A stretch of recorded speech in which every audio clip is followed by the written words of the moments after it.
Each night, I have the same two visions. One of a field of wheat stalks swaying in the wind. Another of bright, burning flames, trampling horse hooves, and loud screams. My people, the Visigoths, came to Roman lands not as an invading army, but as a people running from a scourge. No, a plague sent by God himself. We warned the Romans of the impending danger, but they ignored us. They despised and distrusted our kind. They treated us poorly, gave us barren lands, and when we suffered famine, they made us sell our children for food. Inevitably, we went to war, and our great army struck a decisive blow to the Romans at Hadrianople. We slew their emperor and forced them to allow our people to settle in Roman lands. Our victory taught the Romans to not underestimate Gothic warriors. In exchange for the land they gave us, our young men would serve in the Roman armies, fighting alongside our former enemies. As wars broke out between the eastern and western halves of the empire, we gathered our spears and served Rome in battle. The Roman general Stilicho requests our presence on the battlefield. The Emperor of the Western Roman Empire is a pagan sympathizer. We should collect all relics to prove that the Christian God is on our side.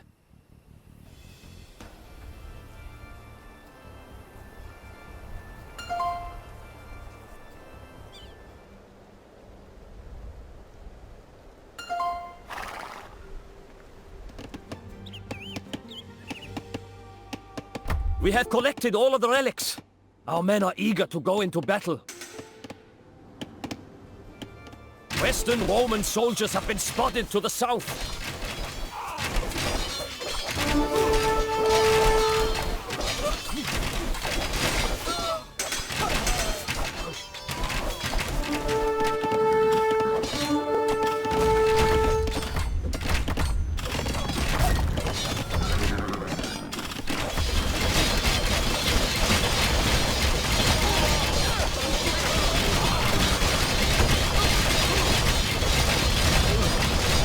Arbogast has fled into the Alps, abandoning his men. Well done, Alaric.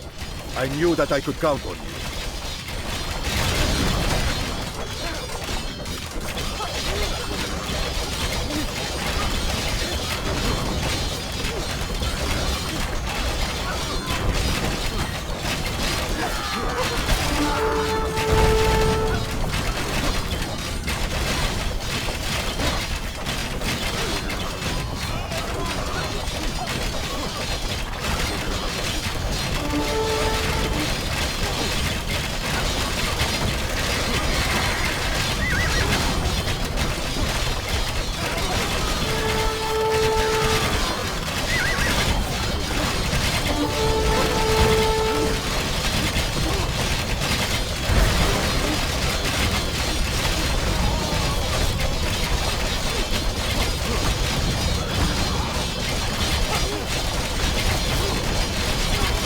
The Romans flee the field of battle.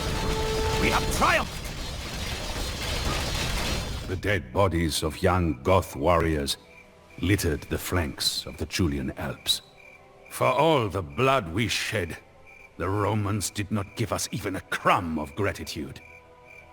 A Gothic commander in the Roman army encouraged us to desert and go back to our people. Hardship is upon your families, wives, and children.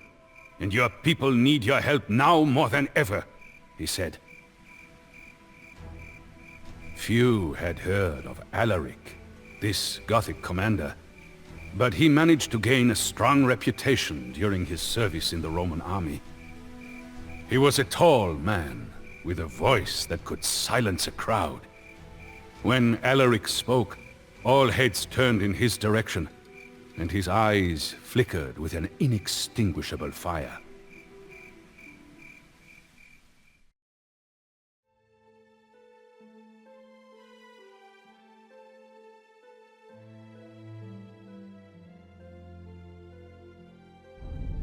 The elders of the Visigothic tribes elected Alaric king of the Visigoths. Never before had there been a single king, but never before had there been a man like Alaric.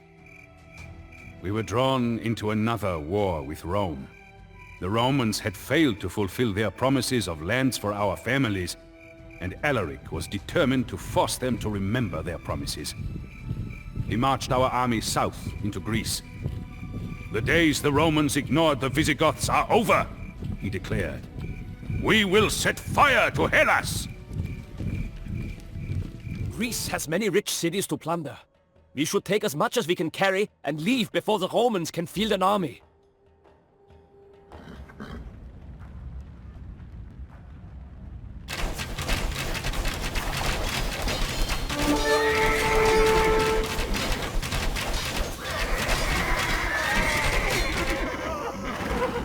These Roman cavalry can easily cut down our infantry. It will not be easy to deal with them.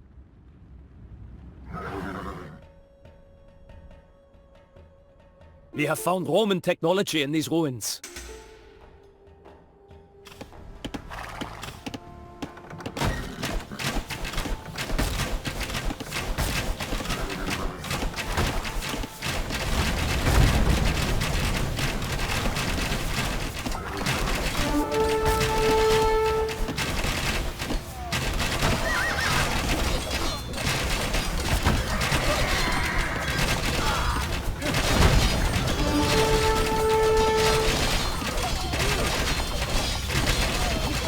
City-state was once known for its fierce soldiers. Where are they now? We will bring anarchy to Greece.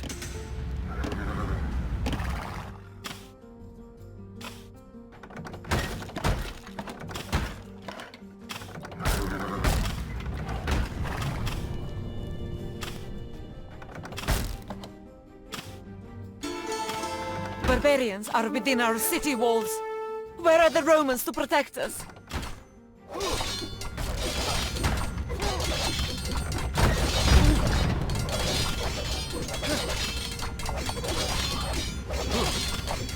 We have burned Argos to the ground! Our warriors are eager. We will overwhelm our enemies with numbers.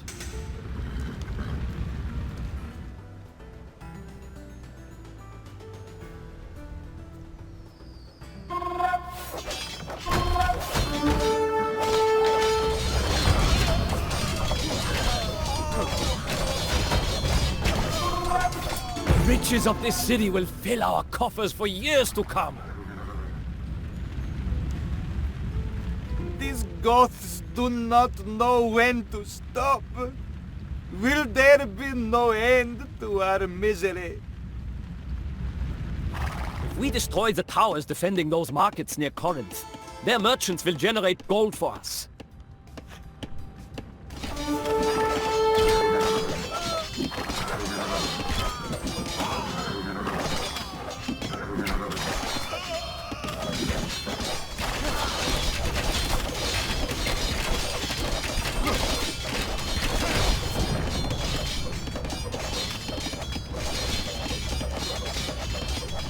The Corinthian traders will generate gold for us.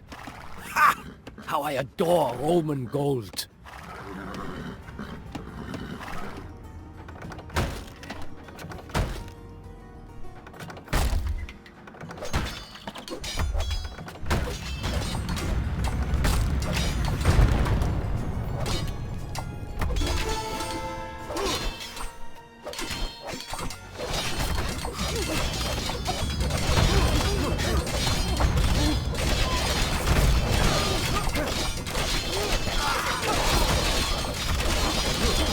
Yet another Greek city is burning. I'm sure that we have the attention of the Romans now. It is time to travel home, but the Roman army is blocking the path north. We must fight our way through them. Athens has a gold mine to the north. If we kill the Romans defending it, its wealth will be ours.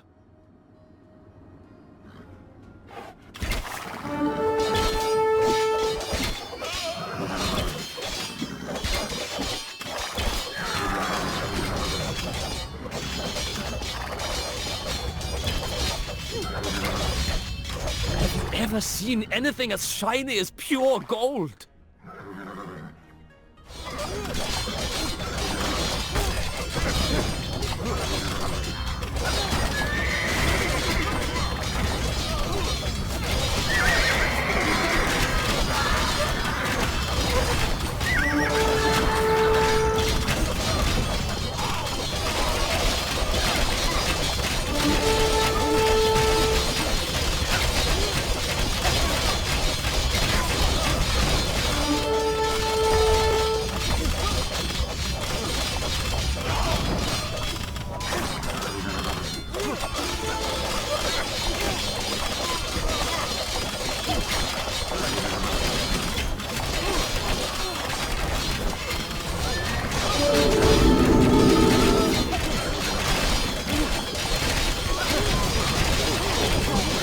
Burns! We have sent a clear message to Constantinople. Ancient cities, once renowned for their philosophers and soldiers, were sacked and burned to ash. The world was changing rapidly, but Alaric had seen visions.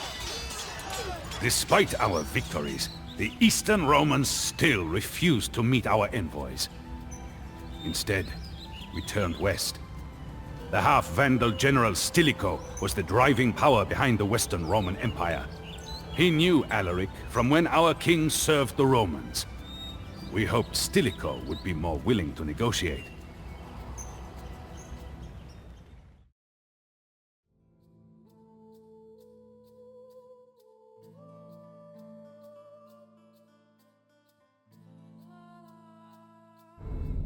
Rumors spread that Stilicho was ready to make a deal with Alaric.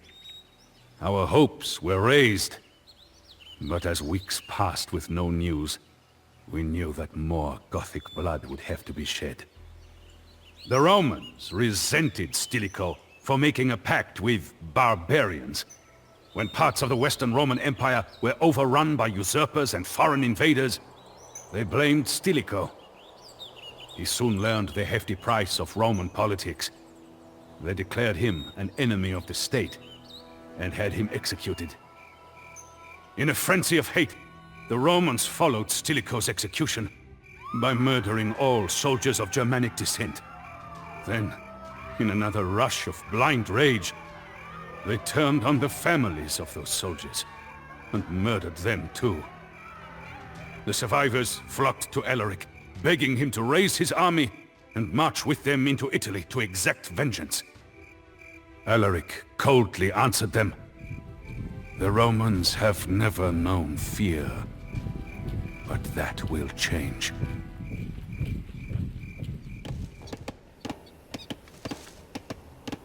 My most trusted warriors will aid you today on the battlefield, Alaric.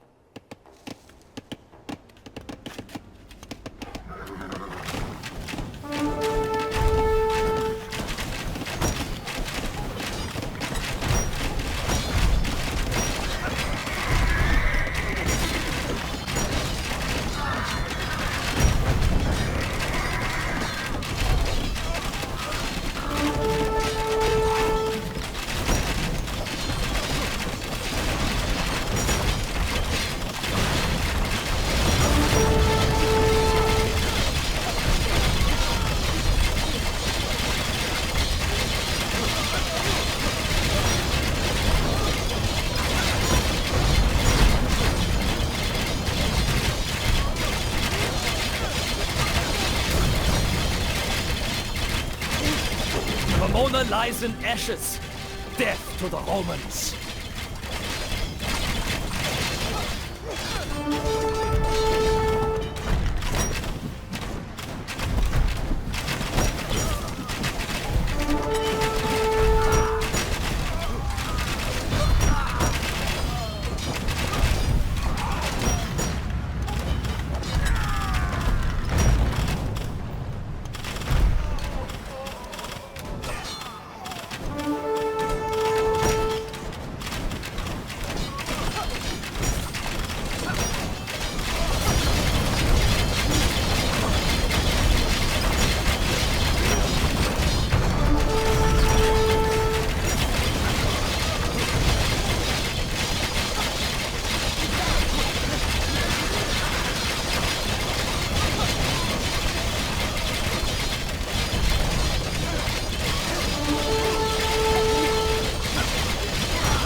burned 𝐌𐌿𐌃𐴹 to the ground.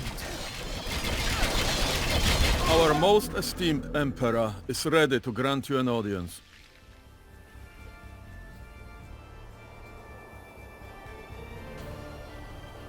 Our Emperor is wrong to negotiate with scum like you. I will not allow it.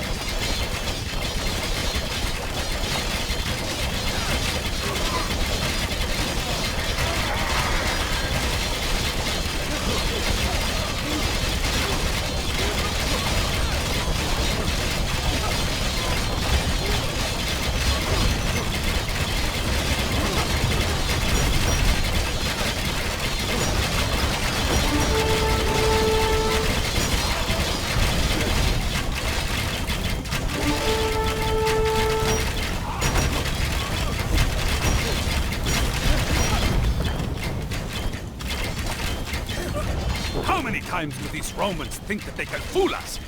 Alaric, it is time for decisive action. It is time to take Rome. For all that the Romans did to us, it seemed logical for Alaric to seek their downfall. But that is not what he wanted. After sacking the cities of northern Italy, he met with the Roman Emperor, Honorius. Alaric's demands were reasonable and humble, a sign of reconciliation between our two peoples. And all would have gone well, had it not been for the Gothic commander, Sarus. Sarus had vied with Alaric over the Visigothic kingship, and had lost dishonorably, instead entering Roman service. Jealous of Alaric, he ordered his soldiers to attack our king by surprise and kill him. Luckily, Alaric and his men survived the assassination attempt and escaped.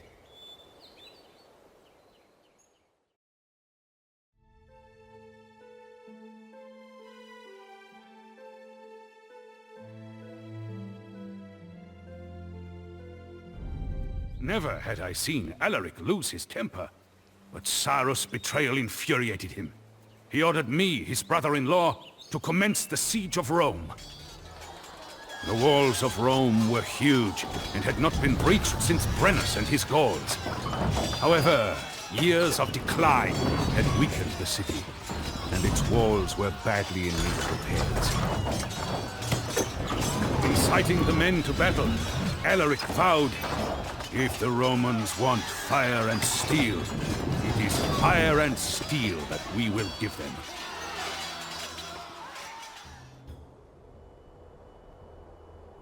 The Romans have 12 castles protecting the inner city. To take Rome, we must destroy all of them.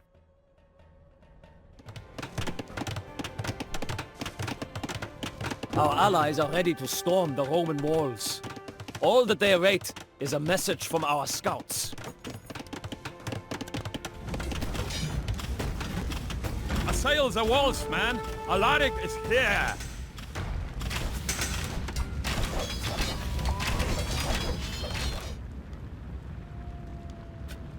It is a beautiful day for a sack, Alaric. I am glad that you could join us.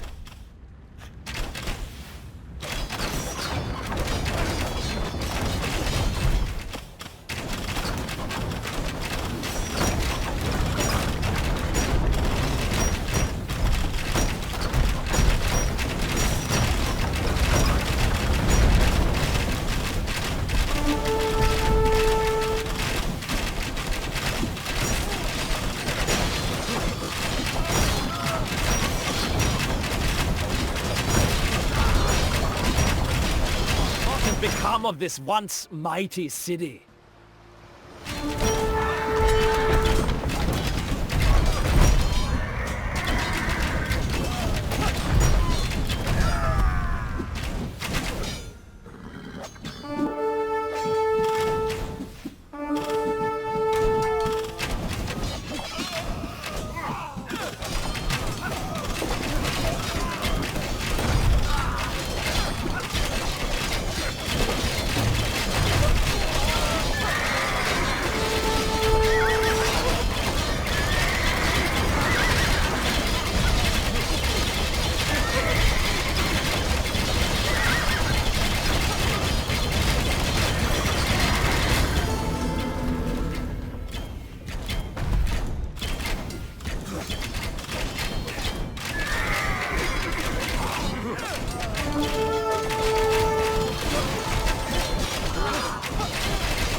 Roman castles lie in ruins. We are almost there.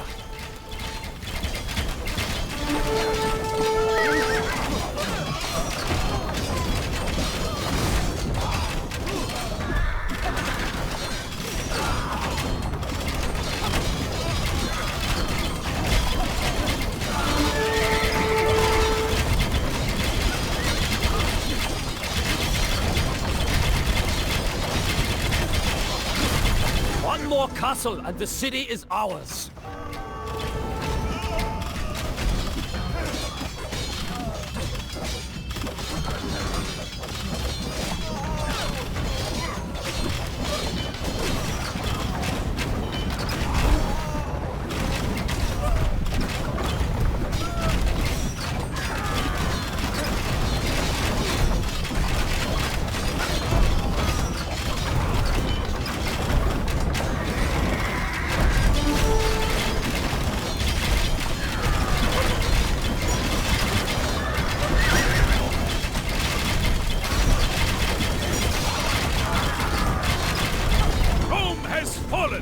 Take all of the loot that you can carry, brothers!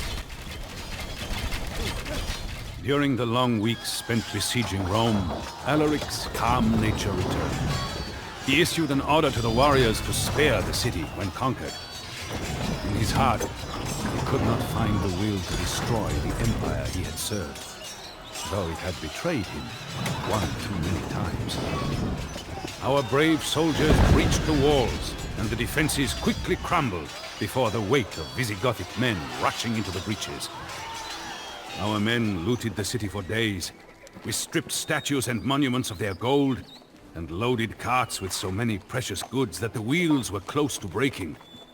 At the end of the third day, a caravan of ox-drawn wagons carrying plunder could be seen as far as the eye could see. The Romans would write of that day, "In one city, the whole world perished."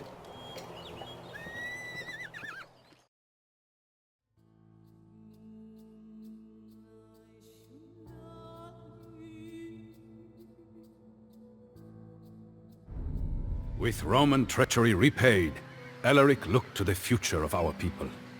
He planned to sail us to the fertile Roman province of Africa. But before we left, he passed from this world. Our people mourned for days, and Alaric's body was buried underneath a river stream. The channel diverted to dig the grave, then made to flow again, hiding his tomb forever. Soon after, the fleet that was to take us to Africa sank in a storm. Once again, desperation fell upon our people.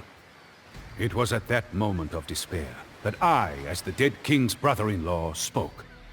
I reminded everyone of Alaric's dream, of his commitment to the survival of our people, and of the impossible obstacles we had overcome. I told them that Alaric and I shared the same vision, a vision that we, in honor of his memory, ought to fulfill. I concluded, Alaric has carved a path for us, and that path leads to Gaul. We still have much gold left from sacking Rome, but this gold will not last. We should use it to create our own kingdom and conquer all of the Roman cities in Gaul.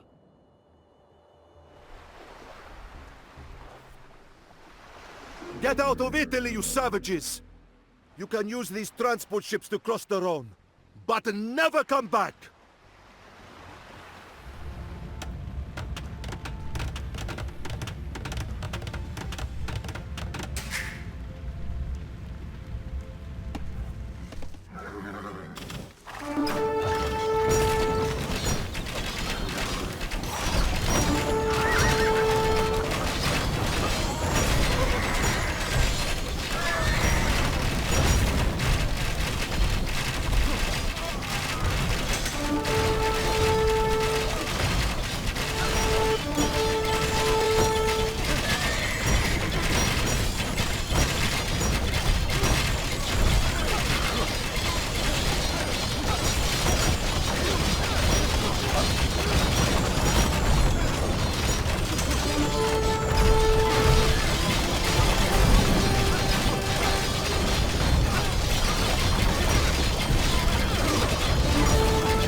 Emperor Honorius has concluded that it is unwise to have a barbarian kingdom so close to Italy after all. Your little adventure ends today, Goths!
I will not go down without a fight. Eat iron out of.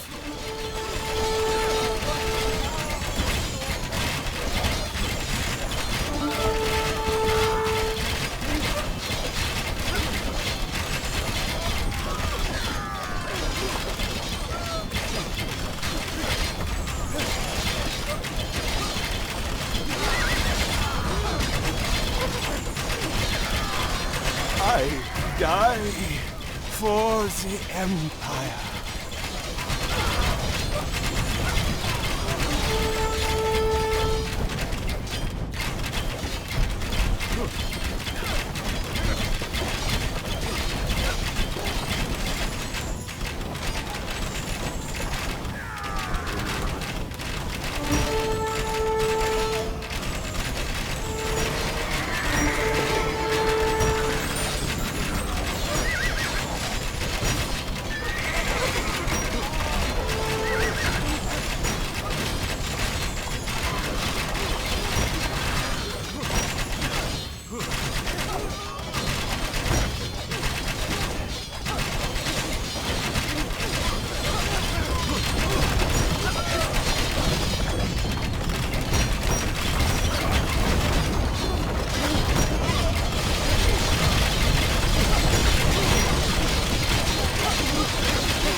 Is ours!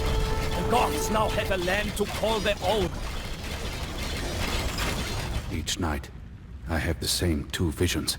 One of a field of wheat stalks swaying in the wind. Another of bright, burning flames, trampling horse hooves, and loud screams. My people, the Visigoths, live peacefully in the rich lands of southern Gaul. Our farms flourish, and our cattle grow in number every day. But for all our fortune, I cannot shake the ominous visions I have every night. Like Alaric, I have seen the future. The Huns are coming, and they will stop at nothing.